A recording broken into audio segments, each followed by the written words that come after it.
समृद्ध जलसंपत्तीमुळे ठाणे शहराची ओळख ही तलावांचे शहर म्हणून ओळखली जाते.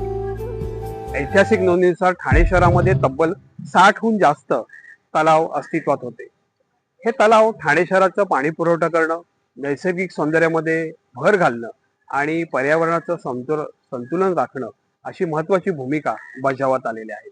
परंतु आताच्या शहरीकरणामुळे आणि वाढत्या लोकसंख्येमुळे हे तलाव नामशेष होण्याच्या मार्गावर आहे. ठाण्याचा मानबिंदू असलेलं मासुंदा तलाव असेल, त्याच्यानंतर शहरीकरणामुळे विळखा घातलेलं सिद्धेश्वर तलाव असेल, हे आपण जे पाहतोय ते ब्रह्मळा तलाव आहे, ठाण्यातलं उपवन तलाव आहे, त्याच्यानंतर अंबे घोसाळे तलाव आहेत. ही काही मोजकीच तलावं आज ठाण्यामध्ये सौंदर्यामध्ये भर घालत आहेत. परंतु आजच्या या भागातनं आपण ठाणे शहरातल्या ह्या मोजक्या तलावाचा इतिहास जाणून घेणार आहोत आणि समृद्ध ऐतिहासिक असं सिद्धेश्वर तलावाची देखील माहिती घेणार आहोत. नमस्कार, मी योगेश कोळी आणि आपण पाहत आहात योगेश कोळी ऑनलाईन. योगेश कोळी ऑनलाईन, एक पाऊल तुमच्यासाठी.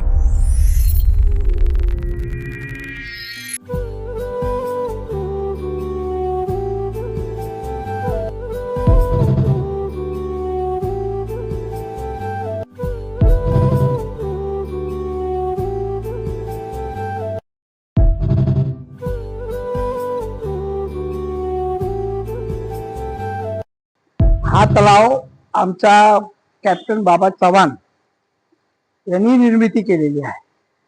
हा तलावावरती पूर्वी पूर्ण झोपडपट्टी होती. झोपडपट्टी असल्या कारणाने ते बाबा चव्हाण म्हणून आमचे कॅप्टन बाबा चव्हाण होते. त्यांनी इथं येऊन सर्व झोपडापट्ट्यात म्युन्सिपाल्टीच्या कर्मचाऱ्यापर्यंत सर्व गोष्टीपर्यंत त्यांनी आपली वाटचाल केली आणि तिथून ह्या झोपडपट्ट्या हलवून हा तलाव निर्मिती झालेला आहे. म्हणून त्यांचं जेवढं आपण धन्यवाद करू तेवढं कमीच आहे. त्यात आपल्यामध्ये नाही आहे, स्वर्गवासी झालेलं आहे. झालं तर सर्वात बेस्ट तलाव म्हणून सर्वात बेस्ट तलाव ठाणे शहरामध्ये बी असा तलाव नसेल असा हा तलाव आहे.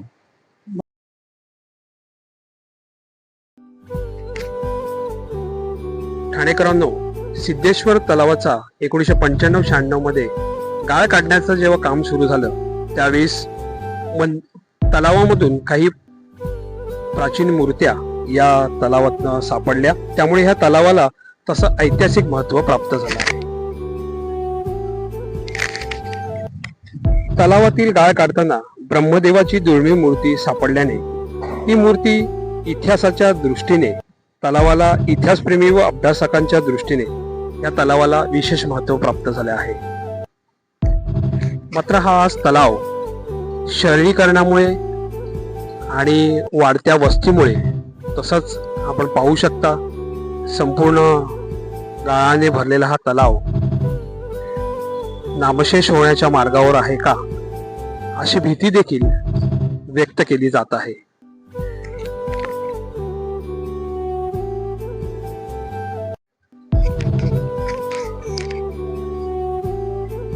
सिद्धेश्वर तलावामध्ये सापडलेली ही ब्रह्मदेवाची मूर्ती काळ्या पाषाणातील सुमारे 5 फूट उंच आहे. 8व्या किंवा 9व्या शतकातील ही मूर्ती असल्याचं इतिहासकारांचं म्हणणं आहे. अलंकृत मुखाचे स्पष्ट दर्शन ही मूर्ती घडवते. कोरीव काम, वस्त्राची नक्षी, अलंकार, शिल्पकारांचे उच्च दर्जाचे कौशल्य या मूर्तीतनं दिसून येते. शतकानुशतक जमिनीत दडून राहिलेली ह्या मूर्तीची कलात्मक सौंदर्य आजही प्रभावी वाटते. त्यामुळेच भारतीय शिल्पकलेचा उत्कृष्ट नमुना या ठिकाणी मानला जातो.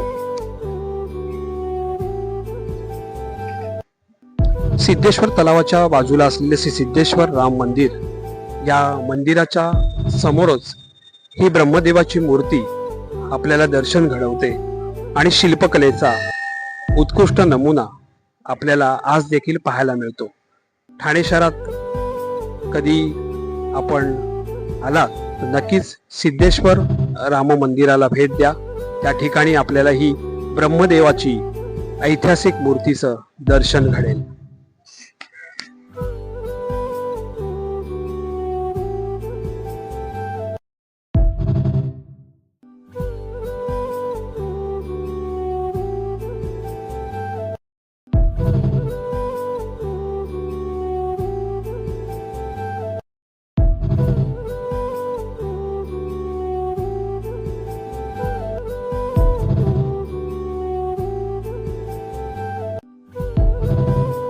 मगाशी जो आपण सिद्धेश्वर तलाव पाहिला, त्या सिद्धेश्वर तलावामध्ये 1995 आणि 96 मध्ये महानगरपालिकेच्या माध्यमातून तलावातला गाळ साफ करण्याचं जेव्हा काम चालू होतं, तेव्हा आपण जी ब्रह्मदेवाची मूर्ती पाहता, ती ब्रह्मदेवाची मूर्ती त्याच सिद्धेश्वर तलावाचा गाळ करताना प्राप्त झाली, मिळाली. आणि ती सिद्धेश्वर तलावातली ही ब्रह्मदेवाची मूर्ती आज या ठिकाणी सिद्धेश्वर राम मंदिराच्या इथे ठाणेकरांसाठी आणि पर्यटकांसाठी दर्शनासाठी ठेवण्यात आलेली आहे. या मूर्तीला फार ऐतिहासिक महत्व आहे, कारण ही 9व्या किंवा 8व्या शतकात प्राप्त झालेली घडवलेली ही मूर्ती आहे आणि उत्कृष्ट भारतीय नक्षी कलेचा उत्कृष्ट नमुना ही ब्रह्मदेवाची मूर्ती आहे. त्यामुळे या मूर्तीला अधिक महत्व प्राप्त झालं आहे.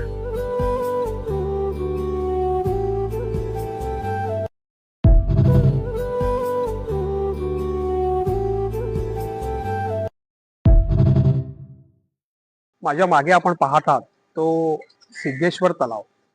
ठाण्यातले काही मोजके तलाव आहेत ज्यांचं सौंदर्य या ठिकाणी ठाणे महापालिकेच्या माध्यमातून व्यवस्थित करण्यात आलं आहे, त्याचं जतन करण्यात आलं आहे.